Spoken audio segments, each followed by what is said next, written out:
薄いのアホ。プリズムパワーメイクアップカードレディー。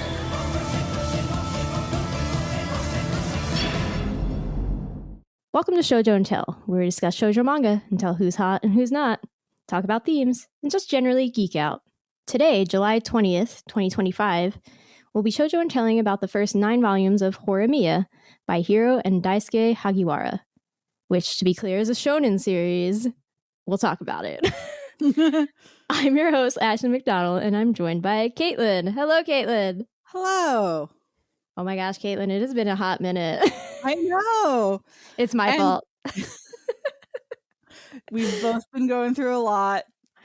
We've been going through it. Life has been pretty wild, pretty buck wild for both of us. Yeah. I told the you past about the 5 years. Yeah. But I'm so glad because I'm pretty sure you said when you were thinking about doing a Horimiya episode years ago, I said if you didn't have me on for it, I would vomit up my organs from rage.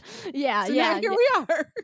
I have remembered this viscerally every year. I'm like, gotta bring Caitlin on for Horimiya. Like, it's required. I don't want to die. And then the only problem was, okay, it ended at volume 16 initially, right? And I was like so set to just like have you on, like let's go. And then there was like a secret 17th volume, and I was like, oh, come on. Then we had to wait like forever for Yen Press to release it. And I was just like, oh, and then I lost momentum. And now here we are. You know, it's still within the year of that 17th volume coming out, I will say. Yeah. We're like kind of on time. We're kind of on time. We're busy adults, you know? Yes. Yeah. I only have so much time, y'all. So Caitlin, anything you'd like to say about yourself? Well, I am one of the founding members and editors for Anime Feminist. I am also a reviewer at Anime News Network, including working on the preview guide, which is a hell of my own making. A fun little hell you put yourself in. Yeah. You know what? That's insider information. We're gonna move right past what I'm thinking about that right now. But yeah, so by the way, if you hear a cat screaming on the recording, I have gotten a cat since we were last here, and she hates it when I am in a room with a closed door. That's okay. You might also hear my cat screaming, but probably not. They're both pretty asleep, but we'll see. Yeah, when were we last here? Like Genbu Kaiden? No, I think... Was there a more recent one than that? God, I don't even know. It's long enough ago that I don't remember the order of things. Well, it's been a hot minute. I remember we did one of the earliest episodes I did with like Millennium Snow with you. Yeah. Good times. But I think we're going to have actually the best time talking about Horimiya because as Caitlin said, she kind of was like, I will die / murder you if I'm not on the Here we go. We're talking about Horimiya. So these first like 10 to 20 minutes, we're going to try to keep it spoiler free, just really high level, like what we like, maybe what we don't like generally. But I think we really like this one. So mostly what we like, why, what it's about. I will give a spoiler warning and then we will spoil all the things. So if you haven't read Horimiya or watch the anime, like if you watch the anime, you can probably get away with this. Then maybe you want to stop there, but I don't control you. So we'll find out. Okay. So Caitlin, what is Horimiya about? Horimiya is about 2 high school students.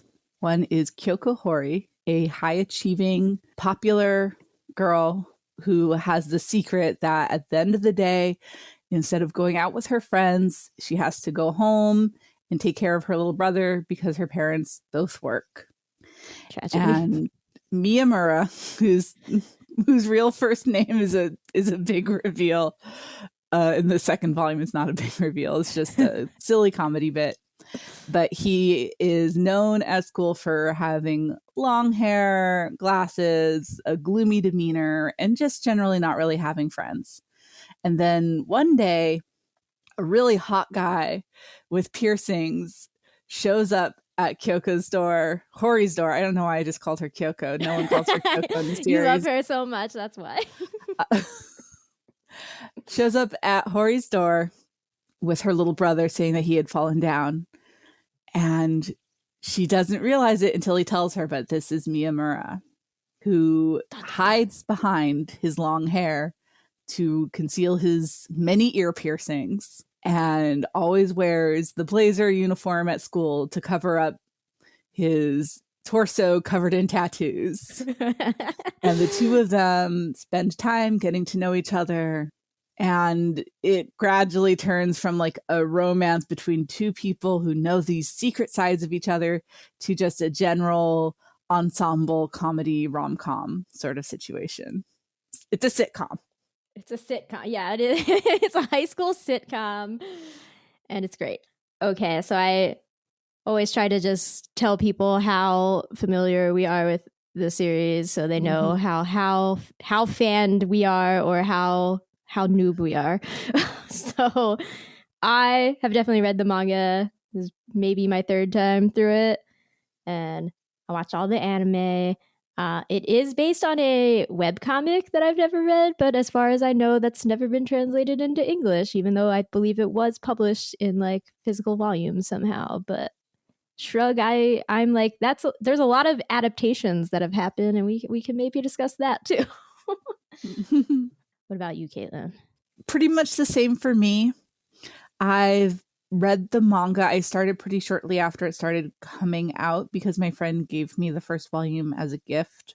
I watched the anime. I have some disagreements about how they handled that adaptation. And I have not read the webcomic. Yes, the anime sure also made choices that we can get into. Caitlin, what is your favorite aspect of the series? I really like how Hori and Miyamura feel like a real couple progressing for the most part. Like the part where they like each other, but they're not ready to put themselves out there. And they're like, we said spoiler free. It's hard to, it's a sitcom. Like, Yeah. are spoilers even real here? Yeah, some of it is not like story necessarily. It's like episodic nonsense. So the way that they find like ways to like explore physical touch at first, and just kind of the gradual growth of their relationship, whereas I feel like a lot of romances just kind of feel stuck in one place for a long time. Like in a lot of romances, it takes forever for a couple to get to their first kiss. If they have sex, it happens in the last volume after they've been together for years and years and years. Whereas the way they grow and progress and become closer feels so much more naturalistic. Yeah, they're not like on this one track, right? It's like they go forward, they go backwards sometimes, like they're just like, it's all over the place. It's great. Yeah, and the way they take care of each other and they complement each other, it's really sweet. Yeah, I agree. It's also, we'll get into this more, but there's like a lot of tropes that it takes from just general storytelling, like sitcoms, comedies, other romances, and then it always spins it on its head. And I'm like, that was good. You did it. Like you got to the heart of a problem and subverted it. Like it's great. Also, yeah, Hori and Miyamura are just really cute and actually relatable. And I don't know, by chapter 2 I was already like, I have feelings, I'm like about to cry. Why? I feel like the two of us are also, we have kind of similar personality types to Hori. Yes. Because so relatable. Like within our relationships and just in general, I think we'll get into it a little bit more later. But that's kind of also my feeling. Yes. No, I I mean, like, Hori can be brash and, like, you know, just, like, hits people randomly. And I'm like, yeah, I remember. I remember when I thought that was yeah, I thought that. Yeah, exactly. I remember in high school when in the middle of, like, AP Euro history, I turned around and slapped my then boyfriend because I thought he was being annoying. And I suffered no consequences from this. The teacher did nothing, which is bad. That's something that, like, we'll talk about a little bit, I think, as we get more into the spoiler chat. Yeah. But that's all to say, Hori is so relatable. For better or for worse. Yeah, we recognize the problem and the charm, okay? Like, that's fiction doesn't need to be a morality play. Yeah. Like, it's fine. Everybody here is okay. Like, yep. Oh my gosh. I do like the wider cast as well, but I will say I do overall kind of dislike when the comedy is the only point of a chapter, right? Like, those chapters I'm always like, no, I don't want to do the comedy routine. So I think it's hit or miss. I think some of the comedy episodes are important because they're what makes it feel grounded. Like, you know, a relationship isn't all big moments. High school is a lot of hanging out and being silly, spewing nonsense that adults wouldn't understand. Yeah. So, you know, it's hit or miss. Some of the bits are good. Some of the bits are just like, okay, do we really need to be here right now? Can we move on? Yeah. So everybody should read Horimiya. that is my hot take. The hottest take anybody's ever had. Popular thing that got an anime adaptation. Yeah, popular thing good, actually. Every so often, it's right.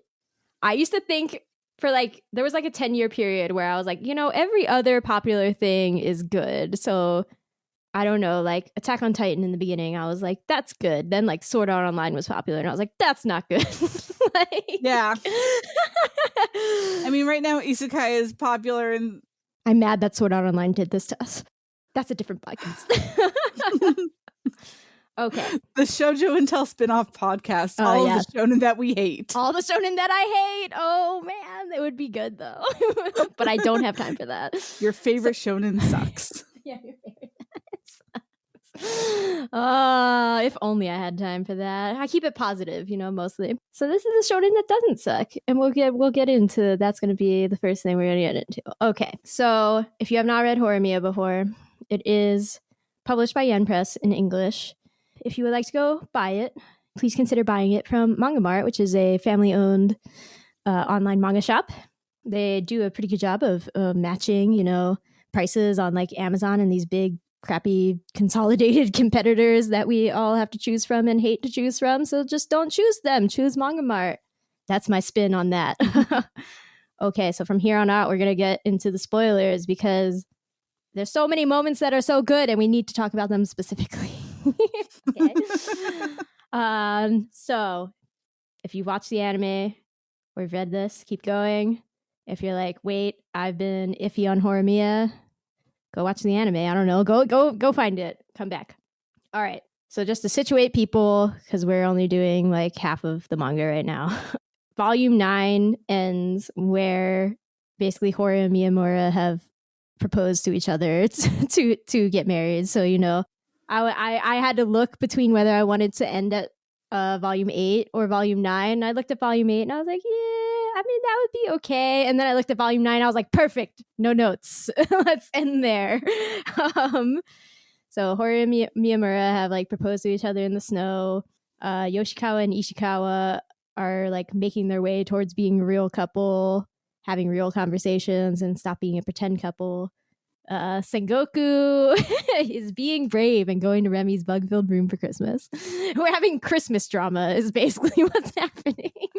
I mean, it's a big big holiday for couples in Japan. I know. So the tension is high for all of the couples. Their Shindo's last Christmas of high school. Yeah, their last Christmas of high school. They need to get it right, which includes getting married, becoming a couple, accepting your girlfriend's what you consider weird obsessions, and Shindo eating 4 cakes. Good for him. Okay, so that's where we are. It's hard to describe like overarching plot points because there really aren't that many. It's very episodic and like a sitcom, as we said. So, Caitlin, there was a hot period at the height of Horimiya's popularity, like when the anime came out. So, you know, like probably from like 2019 to like 2021 or 2022, where if you looked up best shoujo manga or anime, Horimiya was highly likely to show up very high on any list. But I regret to inform people that Horimiya is not a shoujo manga. It's not. Anecdotally, I also feel like if you ever pressured a man online, who, like you accused them of not reading any shoujo manga, they'd be like, yes, I have. I have read and or watched Horimiya. And you'd be like, you know? So why, Caitlin? Why is the things like this? So I would say because there is a contingent where any romance gets slotted as a shoujo, which is very silly because a lot of them are very clearly aimed at male audiences.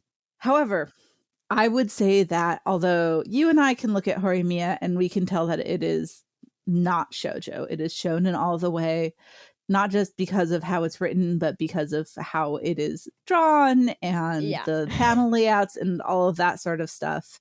You and I know. However, it is written, it is primarily from Hori's point of view. It does not have fan service.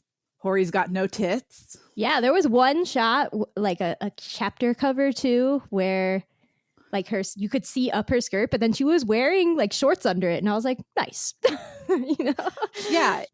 So it doesn't have a lot of the things that make you look at something and go, this is aimed at guys. And because default is romances for girls, a lot of people saw it as shoujo. That's my interpretation. I guess I agree, but I'm like, how do we take that energy and apply it to actual, like get people to read and watch actual shoujo, you know? It's the thing that the world may never, we may never find the answer to that. Oh no, a tragedy. Well, so let's get into what launched Horimiya, the idea that makes Horimiya's stories go from the jump was that everyone has a side they don't show others or is like unknowable by others. And I think it actually does a great job at keeping that up throughout the whole thing, at least the half that we've read, because, okay, to be honest, you guys, like this half, it really, like volume 9 having a proposal, basically, really feels like it should have been the end of this manga, or there should have been like maybe one more volume to just tie up those loose ends. But there's still 8 more volumes, and let me tell you, that is absolutely 7 volumes too many more. So I expect that our second half episode won't be as good as our first half episode. I'm not gonna lie. Like the manga. Yeah, like, not gonna lie, just like the manga is gonna suffer. Okay. So, but in what we've read, they're really good at keeping up this theme through a lot of the things. Like in both of, you know, when Hori and Miyamura initially get together and have, you know, they've been saying that they like each other, but it's kind of been ambiguous, and then they finally have their big moment, and Miyamura is like, hey, I still don't really know you, Hori, but like let's be a thing so I can just like get to know you forever. And then in the proposal scene, Hori calls back to that too and is like, I still don't really know you, but like I want to stay with you even after high school. And Miyamura is like, okay, let's get married. Embarrassing. And she's just like, I'll make you happy. And I'm like, I love you, dorks. That's so good. I think it does it in other, you know, more subtle ways too, where it's like we get a lot of stories about these kids trying to control their reputation as much as they can, which honestly is not a lot because you're in high school / humans are human difficult, you know? So like we get a lot of Miyamura trying to like hide his tattoos. We get a lot of Miyamura worrying about Hori's reputation as she gets closer to him. He's like, I don't want to ruin your reputation. And she's like, you're dumb. You're dumb. I love you. You dummy. And I'm like, excellent. That's exactly how I would talk to my partner as well. And I don't know. I think it's just really good at bringing that theme to life in a lot of different aspects of it and different stories that don't feel like they're repeating again, at least in this first half. Yeah, I never really thought about it in that much depth. That's a really good point. For the most part, my thought has been, fun high school sitcom romance. Love these kids. Love these kids. They're so fun. They are fun. Yes, I mean, all right, so we should talk about these subversion of tropes, which I think will bring up other things that we do or do not love about certain characters. And I know that from what I remember about you, you're like, I love Hori's dad and kink play. Those are the two things I remember you being like, Horimiya, yes. So I think that actually one of my favorite things is with Remi and Sengoku. Whoa, okay. Tell me more. Because going into that subversion thing, yeah, they are both very aware of how they are performing certain gender roles. Yes. When Remi asks Sengoku to take care of a bug for her, even though her dad's an entomologist, she's not scared of bugs at all. No. He does it, even though he is very scared of bugs. Because, I mean, it is almost like its own form of kink play. They have found a way of working together that makes both of them feel happy. Would it be better for maybe both of them to let go of the gender roles and just feel free to be who they are? Maybe. However, there is like an unspoken agreement between them. Sengoku does not feel like he is masculine enough because he's skinny and kind of a fraidy cat, and he got bullied by a girl for most of his childhood. He got bullied by Hori. It's good. And so he has found this girl who implicitly is saying like, yes, I will make you feel, I will perform in a way that allows you to feel masculine. And, you know, they are both performing gender roles in a way that they find fulfilling. So, and the awareness of that, I think, is really what makes them interesting and also makes them work in my eyes. You know, it makes me feel more comfortable with that dynamic than if it were just like, oh, well, this is how girls act, therefore I am going to act like a girl. I am acting like a girl, like how girls are supposed to act within this very like specific kind of context and relationship. Yeah, I would say Remi in particular is really interesting because, first of all, I kind of forgot how hard of a start the student council members have. Like, they are antagonistic through their first few appearances. And I was like, what she does in her first chapter sucks ass. Yeah. Not cool. Not cool. And then even her second chapter is just her like antagonizing Hori, being like, I'll take Miyamura, and, you know, like just baiting Hori basically. And you're like, but why? Like, what's going on? Like, you don't know enough about her. She already has a boyfriend. Yeah, like it doesn't make any sense at that point. It's just like, what?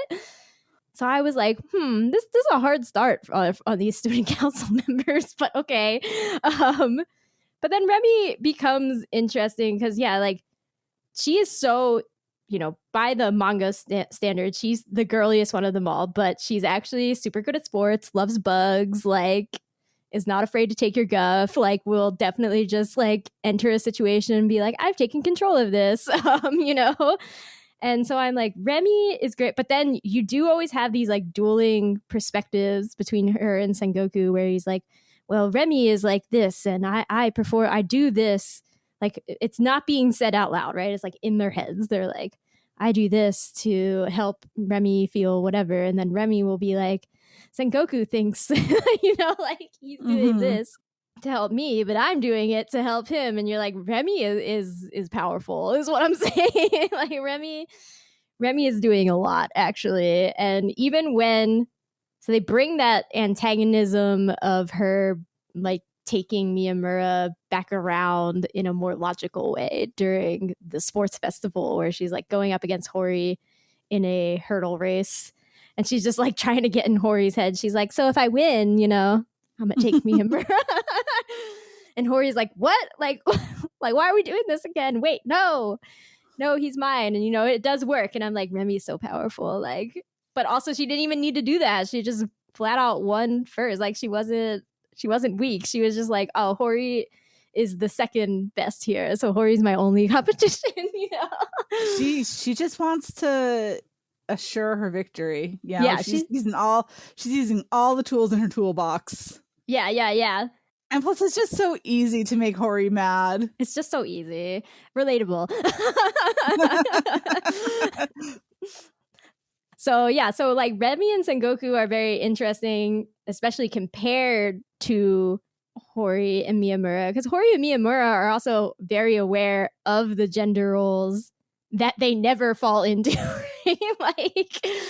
like Hori's like, oh, I don't like wear makeup at home, and I like to watch horror movies, and I'm really like strong and brash, and these are like not girly things. And Miyamura's like, everybody says that I'm girly, and I'm just trying to be a nice guy, and like, yeah, I guess Remi and Sengoku are an interesting inversion of Miyamura and Hori.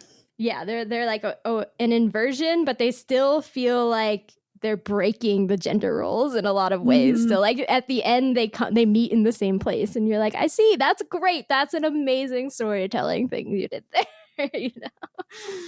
I love it. Okay, so tell me about your second favorite guy, Kyosuke over here, because he's pretty funny too, because he comes in blazing and he's like, I don't remember like everything. No, I mean, no, I remember the story. I don't remember talking about him like he's my favorite guy. Okay. I thought you were like, this is like a dad type that I like. It's Kyosuke. I mean, did I make this up? You might have made this up. You might have thought Caitlin, anime dad. I'm doing a gesture of like just like slowly moving my hands together like you're combining them. Damn. Okay, well, I'm making stuff up now. I can't see good, you guys. What do I know? Okay, well, I think Kyosuke is still funny because he comes in. Okay, so first of all, Hori's parents are in some interesting, like, unclear situation. Dynamic going on. Early on in the manga, Hori's mom mentions that, like, she hasn't seen him for 2 years. And then one day he just kind of shows up. He shows up and then they're like, is your job okay? But then at one point, one of them says, like, Sota says to his friends or something that they're actually separated right now. And I'm like, what? Like, what is going on? And nobody will address this overtly, like, in any way. So, and it's like Hori's mom is never there, like not there a lot because she's also working all the time. And that's how Hori got into the situation of needing to like take care of her younger brother all the time after school, who is like a lot younger. That's a big age gap. He's in first grade and she's a third year in high school. My older brother and my younger sister have a 22-year age gap. That's very okay. I guess I'm trying to say it's a big age gap, especially if the implication is her parents are now separated. Like what happened here? Well, they did canonically have Hori they had very young. daughter Yeah. Hori very young. Yeah. Like right out of high school. Yes, which is part of the interesting subversion because, Miyamura comes and her dad is there. And at first her dad is like, who is this? You can't date like long-haired boys. Like, I hate you. And then he's like, just kidding, Yeah, and then he's like half in love with Miyamura himself. Yeah.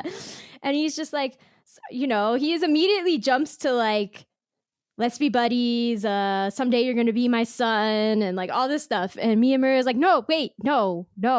Aren't you supposed to hate me though? And he's like, I don't really see the point in that. Like, she chose you, right? She likes you. It seems better to become buddies with you, Also, it's interesting that we hear a lot about Miyamura's mom. Yes. We don't know anything about his dad. No. Like, does he exist? I don't even know.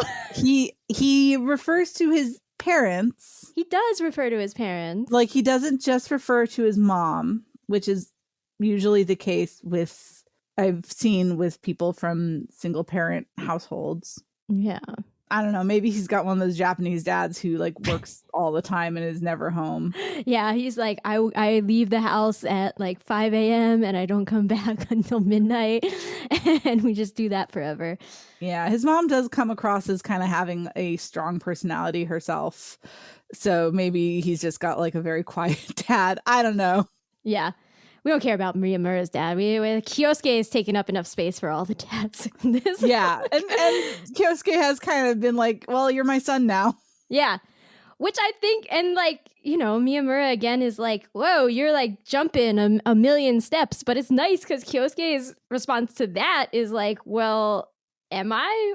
I had Kyoko when I was 18. So I'm going to take you seriously. You're only a year younger than when I became a dad, And I'm like, oh, refreshing. It's like, okay, but we shouldn't encourage it. We shouldn't encourage it, but like, okay, like, good? Question mark. You could be a little less of a joke man, but that's okay. Yeah, that's the type of dad. That's the type. He's a dad. He sure is something. Okay, what else we got? There's so many things that it's doing. Okay, so a big plot point, there was a whole chapter of just reaction shots to this. Is Miyamura, as discussed, has long hair to hide his piercings, is always wearing... Okay, I know what you're going to say. Yeah, you know what I'm going to say. Do all this stuff, and then like in volume 4, what's the inciting incident? It's like, again, they're kind of talking about Hori, like they're officially a couple now, and all the classmates are talking about Hori having like horrible taste in men. Like, Miyamura's so gloomy. What does she see in him? Well, he comes to school one day and he just has cut off all of his hair, and he never goes back to the long hair.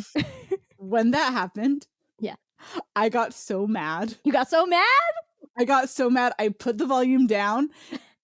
And I didn't read any Horimiya for like several volume releases after that. Oh my god. So like in real time, as you're buying the volumes, you got to the volume where he cuts his hair and you were like, this is bullshit. And just like just put down the volume and walked away. And I kept buying the volumes. Like, I wasn't quitting the series. But I was so mad. Oh, why does this upset you so much? Because the long hair looks good. The long hair looks good. You're like, he looks better like that. He does look better when he puts it up and stuff, I will say. Yes, that is true. I like kind of long hair on boys. Like, I thought his hair length was perfect. So you're just sad throughout the rest of the month from like volume 4 on. You're just sad, huh? I mean, I got used to it.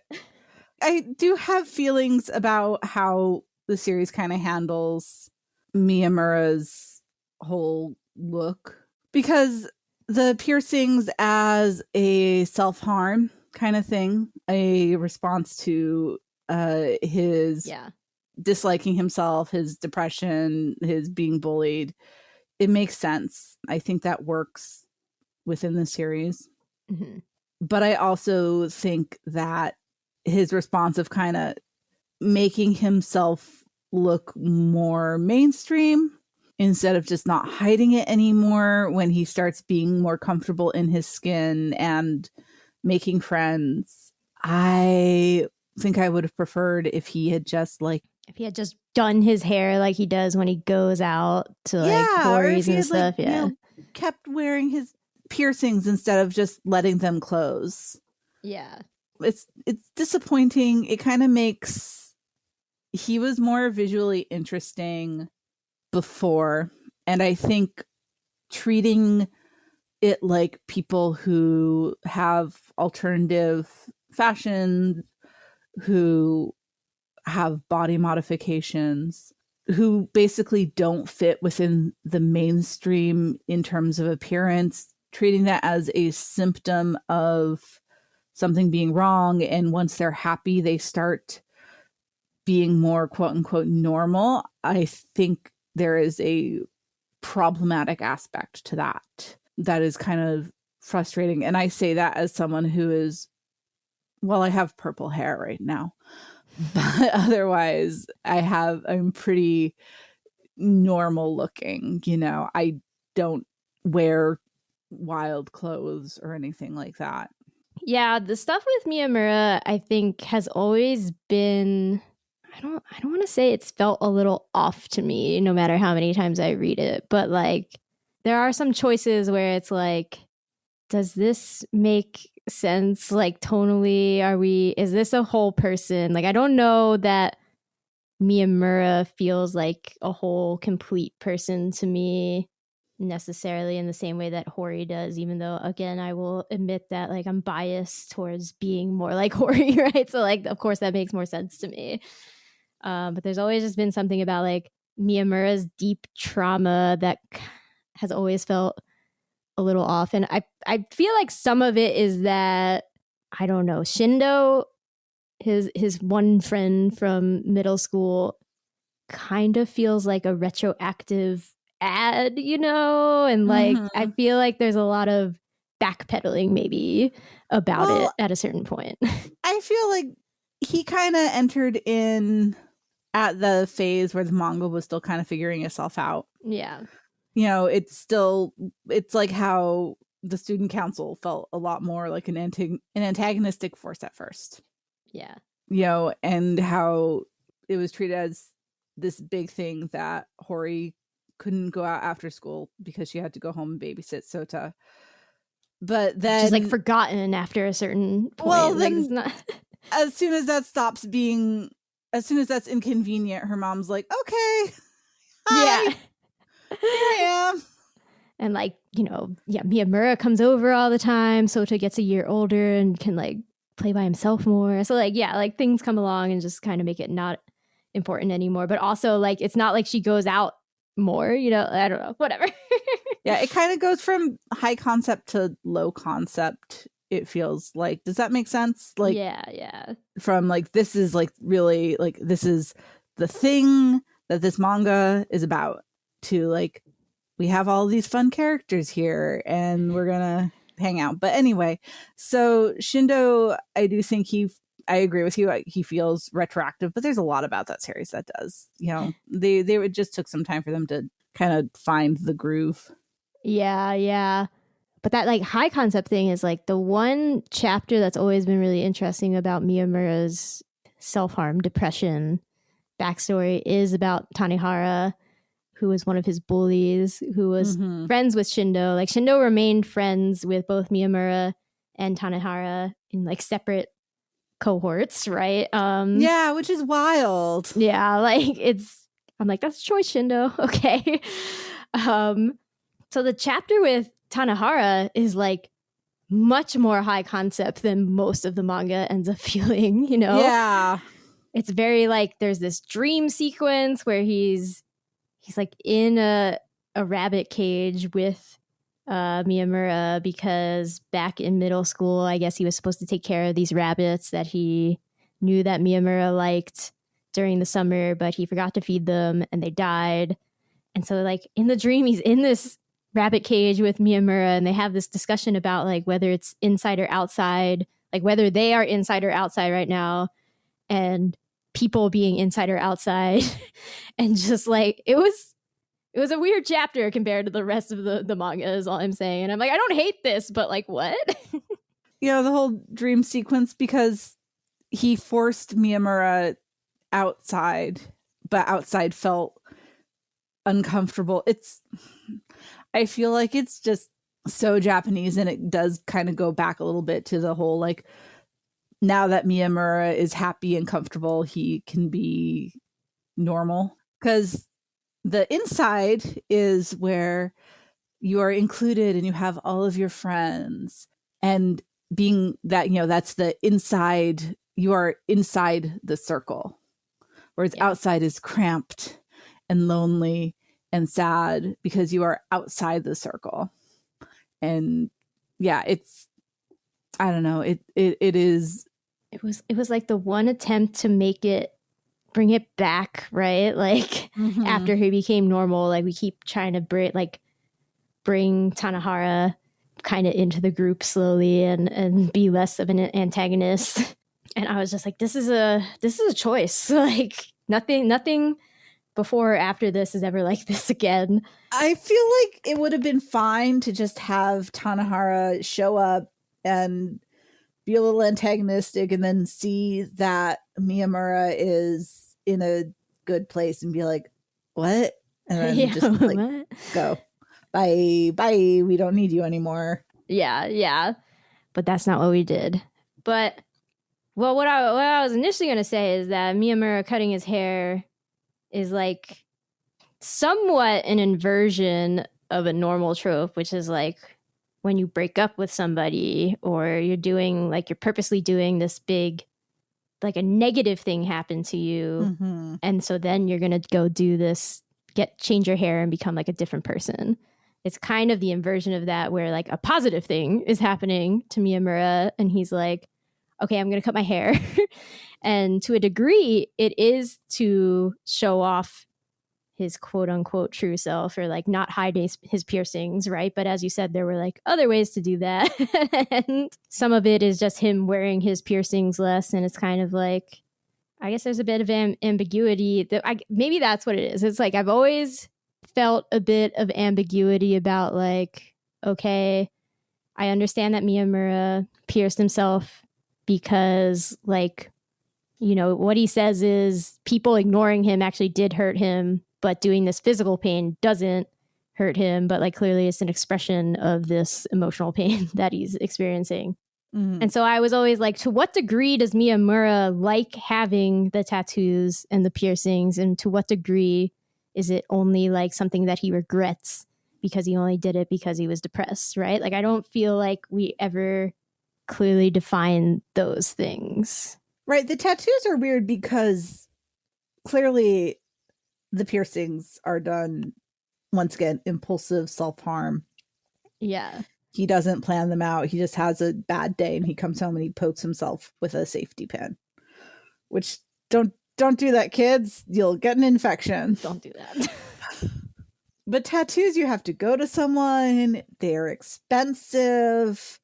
Like, the extent that he has them, like, it takes a long time in the chair to get something like that. Yeah. And he gets more of them, like, after the manga starts. Yeah. So I think he just likes the tattoos, but we don't really go into that as much. That just becomes an inconvenience when he is in a place where he is expected to at least somewhat show his body. Yeah, like that just becomes a running joke and a gag, like, and him having to come up with ridiculous answers like, I'm on my period, to not take a bath or like swim in the pool during things. So yeah, so like I think that's always what's been the struggle for me, is like I do not understand the length to which Miyamura likes either his tattoos or his piercings, or to what degree that he actually loathes them. Like, it's just like they are things that he did or happened to him, and I'm like, I don't really understand his feelings about the specific things. I understand why he did them, but yeah. And I mean, I appreciate the commentary on like Japanese tattoo culture being like so ridiculous. Like, he has to wear his cardigan in the summer and sweat and like die basically because he's like, God forbid I showed a tattoo, you know. Hori's dad thinks I'm part of the Yakuza, like when he first sees them, Even though those are clearly not Yakuza tattoos, those are shitty teenage boy tattoos. I know. I keep looking at them and be like, what is this, Miyamura? Like, what are you doing? Like, genuinely, they become such a like non-thing that when in the chapter where he and Hori have sex, yeah, and you see at the end of them like getting dressed again, yeah. I stopped and I checked to make sure that they had remembered to include his tattoos. They did. They did. But it was such a like not thing that I wasn't sure if they had even like thought to include that. Yeah.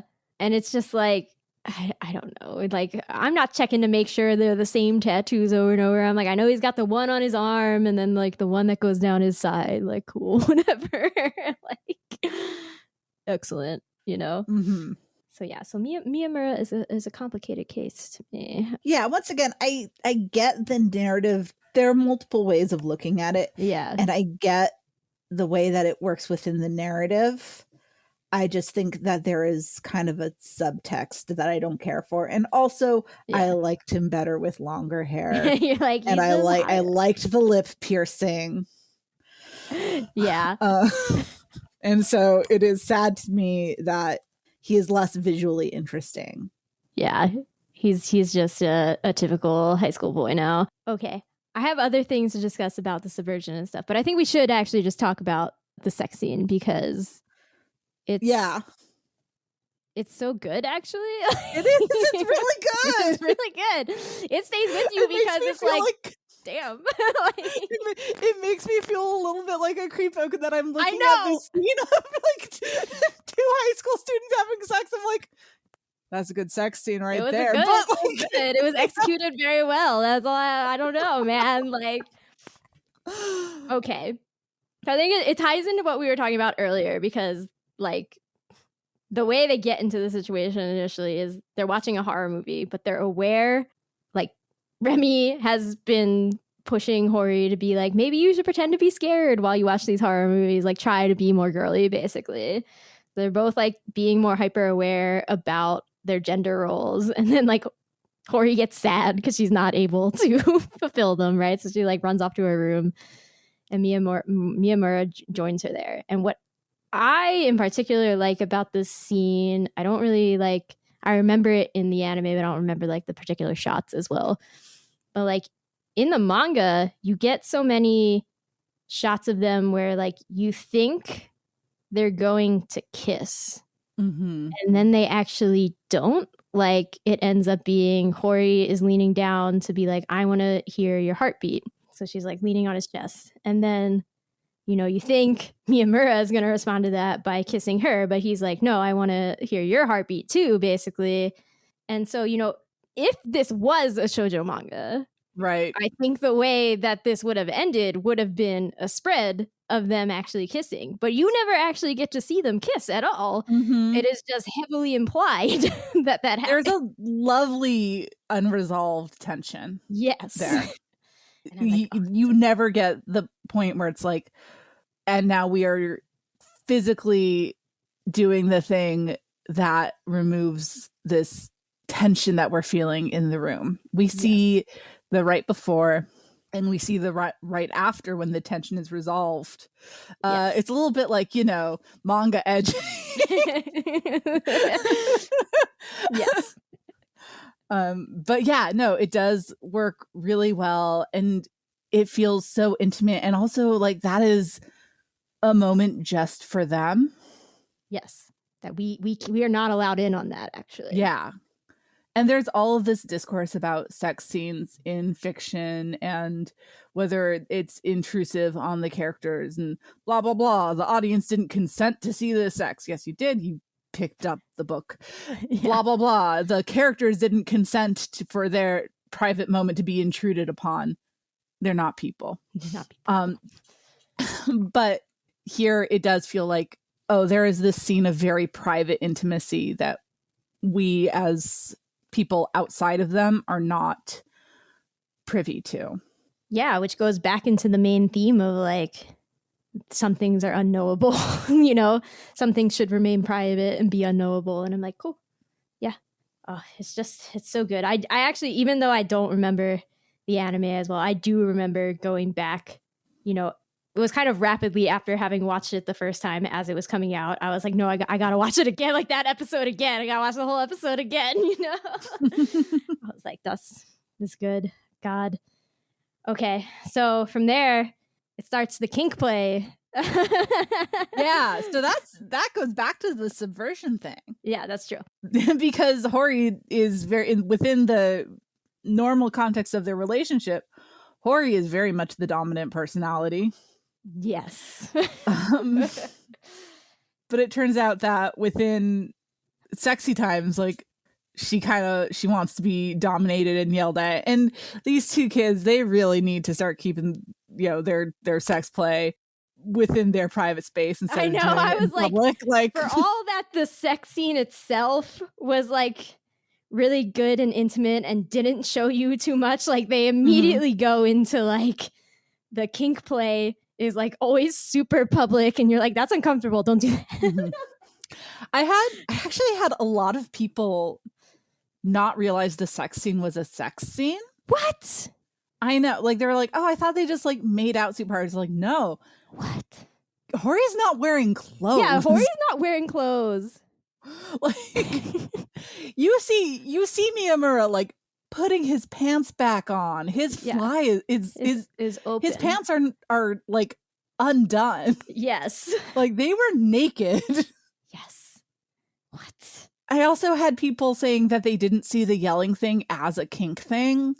I'm just like, what? Come on. It is so clearly they make it so thing. clear too, because like Shindo, and during one of the times they're talking about it, Shindo comes up behind them and is like, what are you guys talking about? Sex stuff? And they're like, ew, no. And it's like, yes, they are. Like, yeah. Like shit. Like, I feel like in a lot of scenes this happens where it's like, there's a thing happening. It's a comedy bit. It gives you that moment of doubt where you're like, I could write this off as X. But then a character in the scene says the quiet part out loud, you know? Like, and I'm like, yeah, Shindo said the quiet part out loud, you know? Yeah, no, it is 100% a sex scene. But I really enjoyed it. Once again, it makes me feel like a huge pervert to be like, I love this sex thing between two high school students. Yeah. But the way they handle it, because a lot of shoujo manga, and this isn't the shoujo, this is shonen, blah, blah, blah, blah, blah. But a lot of romance manga is really kinky. Yes. But, you know, we talk about Blackbird, which is a manga that I hate, but like it is a fantasy. Like there's a reason it's so popular. Hot Gimmick. Oh God, Hot Gimmick. But the thing is that it's kinky. Like it is not handled as a kink within the story. But if you are reading it and you're like, oh my gosh, it's so hot the way that he's like yelling at her and controlling her. Yeah. That's a fantasy. That's kink. Yeah. And so Horimiya takes that and it says, what if we explored this kink and specifically called it out as a kink? I mean, not specifically called it, and no one's sitting there saying, within the manga saying, wow, you two are really kinky. Yeah. But it is treated as play. You know, it is yeah, they talk about it being role playing, yeah. As opposed to just being within the narrative, being like, yeah, this abusive boyfriend is so hot and, you know, we're not going to worry about consent and boundaries and stuff. And so I think it's really fascinating how the series handles that. And it's not perfect. You know, they don't have like a safe word. No. They're out here doing it at school. They're out here doing it at school. Like, which you see, I remember high school. Yeah, I was like, it's not unrealistic necessarily. I remember my witnessing things between my classmates that I did not want to witness. No. You know, so it's imperfect exploration, but it is, you know, done within the context of this relationship. And also Miyamura sits down and he talks about his feelings about He's it always with talking about it. Yeah. with Hori's. He talks about it with his girlfriend's dad, which is a little weird. A little weird. Kosuke's a little weird though, so yeah, and that like yeah. If you were gonna talk about with some girlfriend's dad, it's gonna be that one. That one. So yeah, I think that's really interesting, and it is something very unique that the series does, and especially since, I mean, you do have series about exploring kink, but they're usually adult series. Yeah. And they are usually about, the ones I've experienced feel almost instructional. Right. Like this feels like it's just one of the things that they explore in the relationship as they grow closer and as they become a more mature couple, right? Like it's still just always like, I don't know, maybe once a volume that gets brought up or something, right? Like it's not like what it's about. And it feels more natural. Yeah. It feels like two kids who have stumbled on something that makes one of them happy. Miyamura's trying, and it makes Miyamura happy to make Hori happy. Yeah. I was like, the scene that I hold on to is him being like, I forget what like all the preceding stuff is, but basically he's like, what is this weird role play? After he's like yelled at her, slapped her or something. He looks over at her. She's smiling. She's like so happy that he did this. And then he's just like, he like hugs her and is like, as long as it makes you happy. Like basically he's just like, as long as it makes you happy, babe. Yeah. She should probably be doing a little aftercare for him because he cries afterwards. He cries so much. He does cry every time.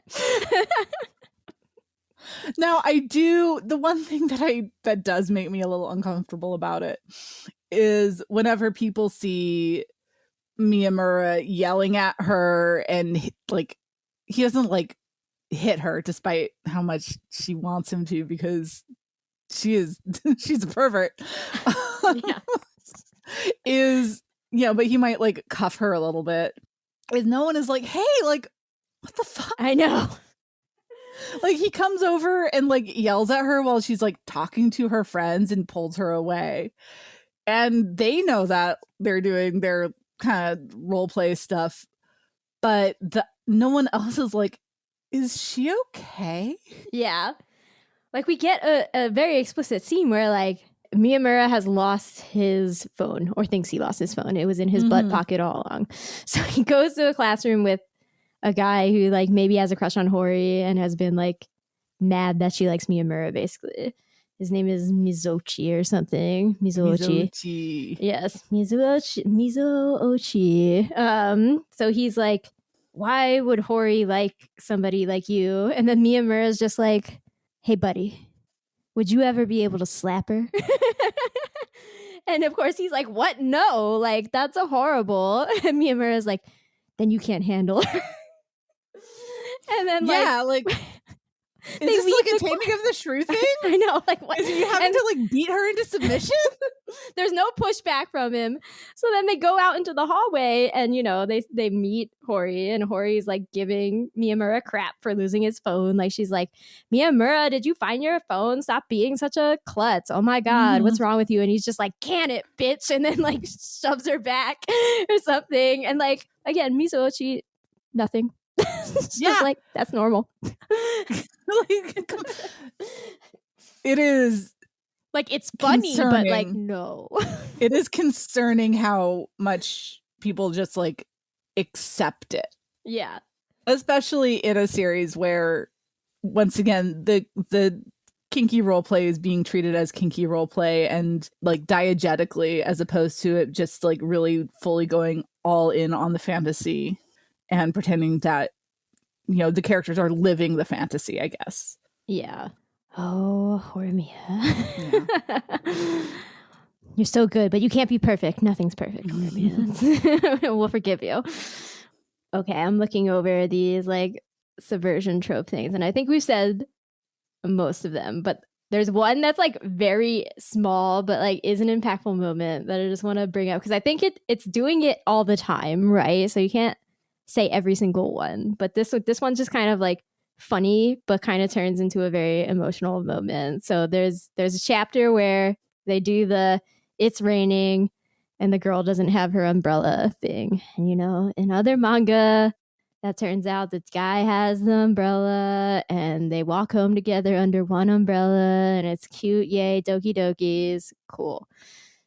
In Horimiya, Miyamura has an umbrella and Hori's like, no, we can't use your umbrella, then like you'll still get wet or like blah blah blah blah blah. And Miyamura is just like, all right, girl, then we're both gonna run in the rain. Are you ready? Like, let's go. he just runs off. Like, he gives her his jacket and he runs off.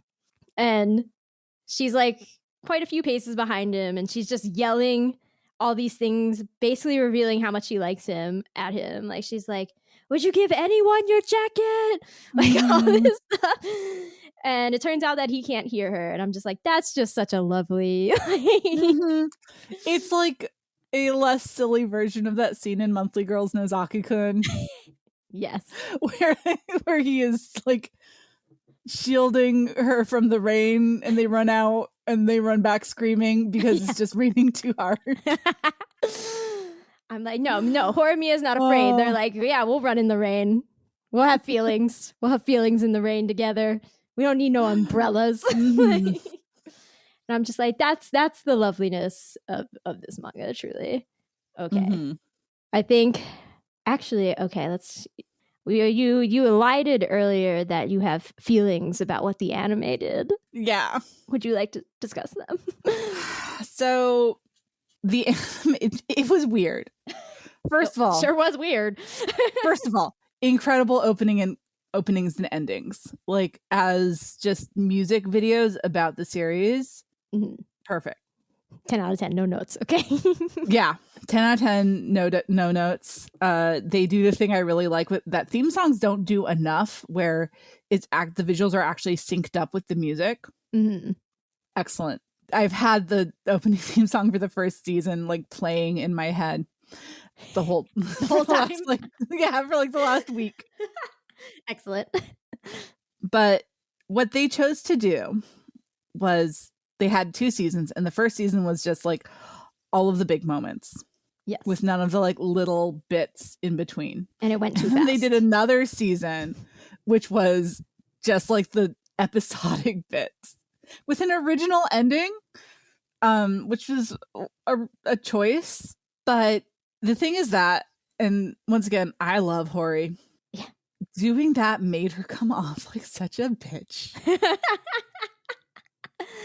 Oh. Once again, no Hori shade. You and I both, similar personality types to her. Yeah. You know, she is kind of bossy and selfish. I am also bossy and selfish. Yes. My husband spoils me rotten. Yes. Just like Miyamura does. Yes, I was like, Asher is not unlike Miyamura. Like, let's be real. Yeah. But when they cut it down to just the big moments, you really only see her being bossy and selfish, as opposed to, because she is the one who is constantly pushing the relationship forward. Yeah. As opposed to all of the little moments between them where they're acting like a couple. They're having fun. They're talking, as equals. And they're just like, you can see how much they love each other. So it made her come off terribly. And then by the or like the scene where she's like, Sengoku is like remembering all the times that he bullied her, or she's remembering it. And it's such a long sequence when it's one panel in the manga. Yeah. And it makes her seem so mean. Yeah. And maybe she is just so mean. But it comes off so much worse in the anime. Yeah. And then by the time the second season comes along, it's too late. It's too late. Everyone has that perception of her. Yeah. And I'm just sitting there with people who are anime only being like, I swear she's not just like a huge bitch all the time. Oh, I never thought about that. Like, she has some really sweet moments with him. Like, does. She's not just bossing him around all the time. Oh my gosh. Yeah, I never, because my like lingering impression of the anime was because it cut out a lot of the small building moments. It just like went way too fast. I was like, yeah, why? I mean, why would you care? You know, like, you know, they don't. That sex scene is in volume 6 of the manga, and I'm pretty sure it's episode like 4 of the anime, and it's like, whoa, it's really fast. Okay. Also, them splitting it up by like the big moments and then the missing pieces is exactly what's wrong with how we split it up too. You know, it's like, yeah, all right, all the good stuff is in this first half, and then the second. Yeah, no, that's right. The way they did the missing pieces, like the second anime, was they did the episodes by theme. Yes. So once again, you get all of the parts where Hori is acting terrible grouped together. Yeah. So you just get this long episode of Hori being awful. Oh no. So what I'm hearing is everybody needs to read the manga for real.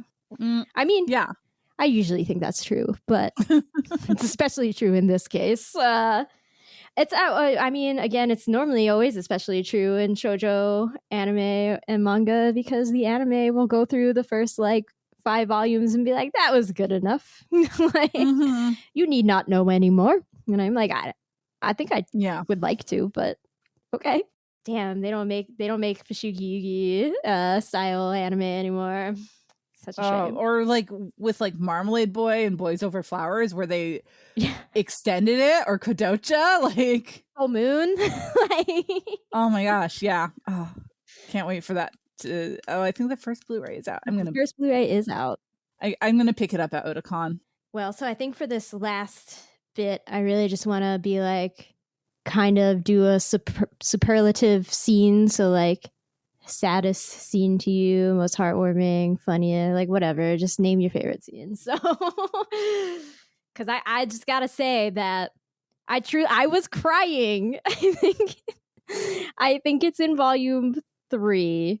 Where Hori has a cold/fever, and you get like, this is a thing that you don't get to see in the anime, to your point, I guess. Like, you just see her being mean. But so like, Hori has a cold/fever and it has to like stay home from school, but her mom still has to work, and you know, her brother still has to go to school, so nobody's there to take care of her. And you know, this isn't the first time, because she's second or third year in high school by this point. So she's kind of having like trauma response to it a little bit, right? Like when she's awake, she's like, oh, nobody's here to take care of me. And like, you get a flashback of her mom again overtly stating the problem and being like, I don't have a solution, basically, right? Like, she's like, Hori, like, Kyoko, I recognize that you're always so strong and that I rely on that too much from you, and you carry all these burdens, but like, I do have to go to work, basically, right? Like, which, as someone who works in childcare, like, that is a kind of a constant struggle, which is right. Your kid is sick and needs to stay home, and the parents are like, I can't keep missing work. And it's like, I get it, but also, like, you know, it is, I think the ideal would be for, you know, there to be able to have a parent stay home with the kids. It doesn't matter which one, because there should be another, like, there should be their kids. There should be someone available to take care of them when they need it. But yeah, so yeah, that was, I mean, that's just very real. No, I mean, even in my adult life, like when I was having all my surgeries and stuff, like, because they started to go wrong, I needed all these extra appointments, but I couldn't take myself to them because I couldn't see out of either of my eyeballs, you know, like, so it became like my mom and Asher had to take me to everything. But at a certain point, they became like, we cannot like stay with you or take you to these things anymore because we have to go to work, you know? Like, yeah, I had to like rope other people into it or like go to work with them and stuff, you know, like it's a problem constantly all the time. So Hori's having like a trauma response to this. So Miyamura comes over and, you know, like I think he was going to school, but he like came before or like after, and he was like, hey, checking in on you. Did you take medicine? Like, I'm going to make some soup for you and all this stuff. And so he's going to leave the room, I think not even to go anywhere. Like he's literally going to get her something to drink or like make soup or something. But she's like, no, where are you going? Where are you going? Like she has a over 100-degree fever. So there's a bit of like hallucinatory things happening, you know, or whatever. Mm-hmm. But, you know, she's like, where are you going? Where are you going? Where are you going? And he's like a bit perturbed that she's like freaking out so much. And he's like, oh, Hori, do you really mean where are you going? Or do you mean don't go? And I was like, oh, like, the translation of what she really means, it really got me. Mm-hmm. Also, he's a sweet boy and she's just trying her best, okay? I think my favorite scene that we haven't talked about, because we have already talked about like a lot of my favorite scenes, the biggies, is the part where Remi kind of suggests that Hori act more like quote unquote a girl, because to Remi it's you know, we talked about like to Remi it's not about like you're not girly enough, it's that like we are all, you know, kind of playing roles, and boys like it when you play the role of the girl so they can feel like a man. It's all performance to Remi, so yeah, exactly. And Hori tries really hard, but it's just not working, and she starts getting like really dysregulated and ends up like going and just lying down lying face down on her bed and just being like, I'm sorry, like I'm not a girly girl, I'm sorry that like I can't make you feel more masculine because like you're freaking out at the horror movies and I'm not, and like you know, you're the girly one in the relationship, and I'm sorry, you should go find someone who's like cute. And Miyamura's like, what are you talking about? I don't want someone who's girly. Yeah, I don't want someone who makes me feel like a man. I want you. And that part was like just the sight of her lying face down on her bed just because she's like too much of a mess. It's like, oh, that's a mood. That's a mood. That's a mood. Been there. Yes. You know, and good on her for recognizing that she's dysregulated and going to lie down. But also, like, I could, once again, that's a scene that I could see myself in. Yeah. And just them directly addressing, like, you know, you are you, and that's what I want. Just was really sweet. Yeah. I think there's an earlier scene with Hori again having like a I'm not cute enough for Miyamura breakdown where she like she goes to her room and she like crumples herself against her door, and that one really hit me. I was like, oh girl, no. You know, like, girl, he loves you, no. Just always yelling at my children, no, you love each other very much. Yeah. God. So that's kind of like, and other than that, it's mostly stuff we've already talked about. I really like their first sex scene. I really like the kink stuff. God, talking about this series makes me feel like it's just such a you gotta stop, Caitlin. God, I'm gonna get like a call out on post on Tumblr about how I'm just like a middle-aged pervert who's just getting their rocks off watching teenagers have sex. Do kink roleplay. Yeah. So hashtag problematic. Hashtag problematic. That's right. I only have 2 other scenes that I think we haven't brought up yet that I'm like, they stay with me. And okay, again, truly, I usually don't like the chapters that are all funny and no like emotional weighty moment to it, even if it's just small, right? Like I usually don't like that. but I do always distinctly remember the Katatsu medley like chapter. That one gets me. That one's pretty good. The part where their legs are all tangled up. Yes. It's pretty good. Good.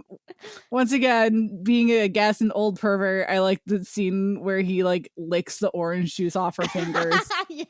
I'm sorry. He's like, I'll clean that for you. Slobbers all over. And she's just like, what? It's like he was like clearly like trying to be sexy, and it only kind of worked because she's like, well, now I'm like covered in drool. Yeah, she's like, ew. Like, no, he was much sexier when Shindo came over with his year of candy or whatever that he won. And she was like, this one tastes like clay. And like Shindo turns his back for a hot minute, and Miyamura like kisses her and takes the candy from her mouth. I was like, damn, Miyamura just straight up went for that. He's bold. Yeah,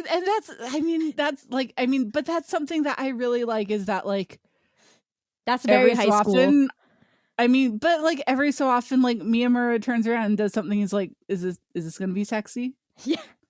Like, is this, he wants to be like sexy with his girlfriend. He's just, he's not always his mileage varies. Yeah. The candy one, he was very good. The orange one, not as good, but good attempt. An attempt was made. We have A for effort. He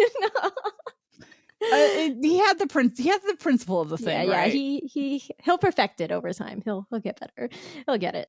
I do also want to like talk about Ishikawa and Yoshikawa like briefly, because there is stuff with Yoshikawa that does get to me sometimes. Like her big issue or whatever, the thing about her that everybody keeps noting, that she keeps noting, that is the plot driving point here, is that Yuki will not say with her whole heart like what she wants or what she means.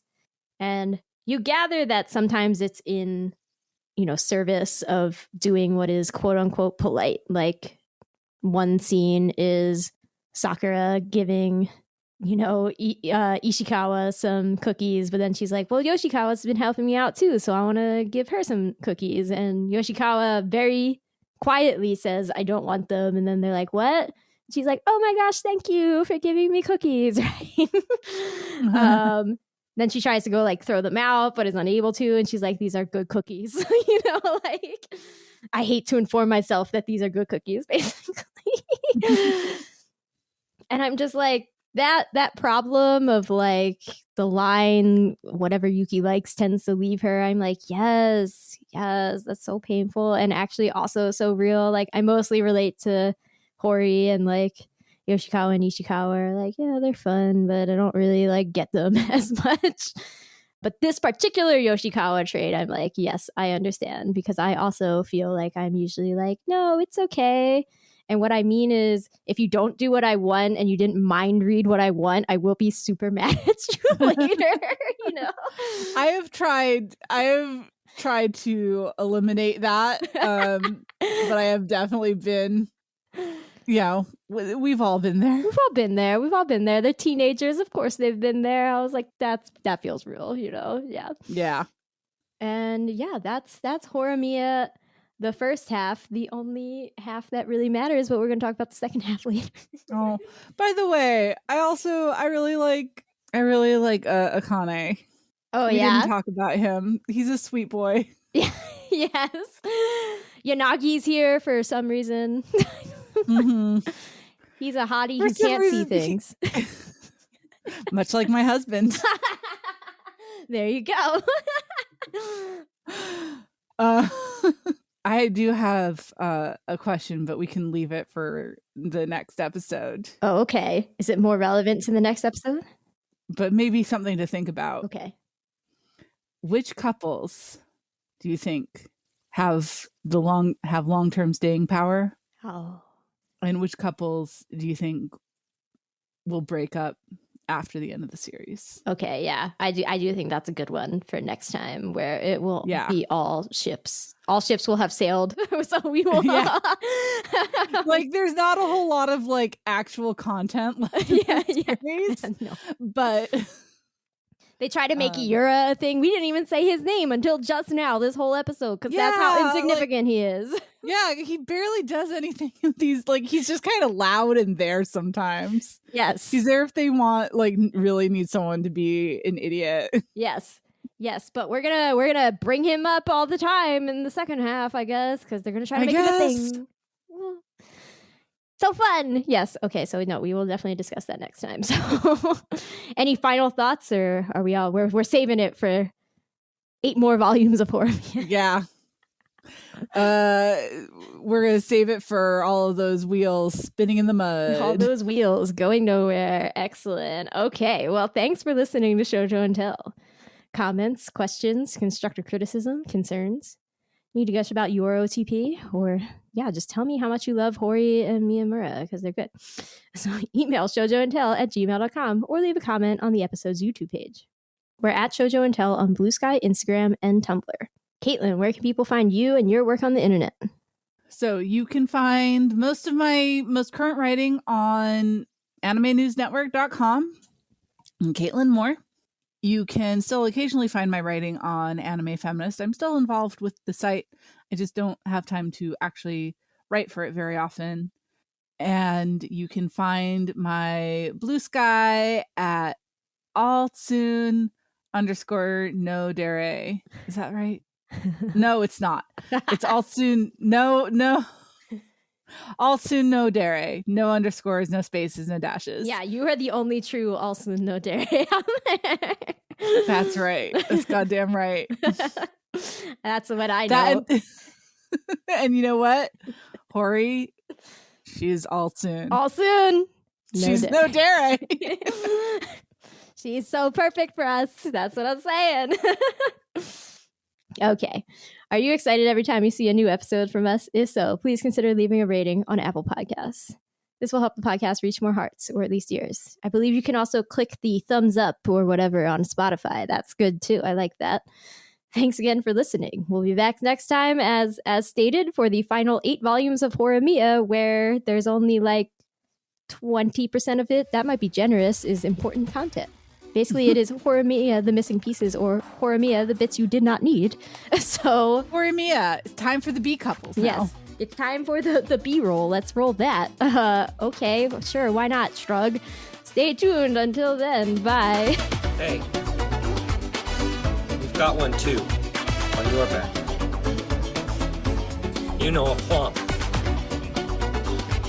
I can see it. I do, really? Are you sure? Yeah, it's only a little one though.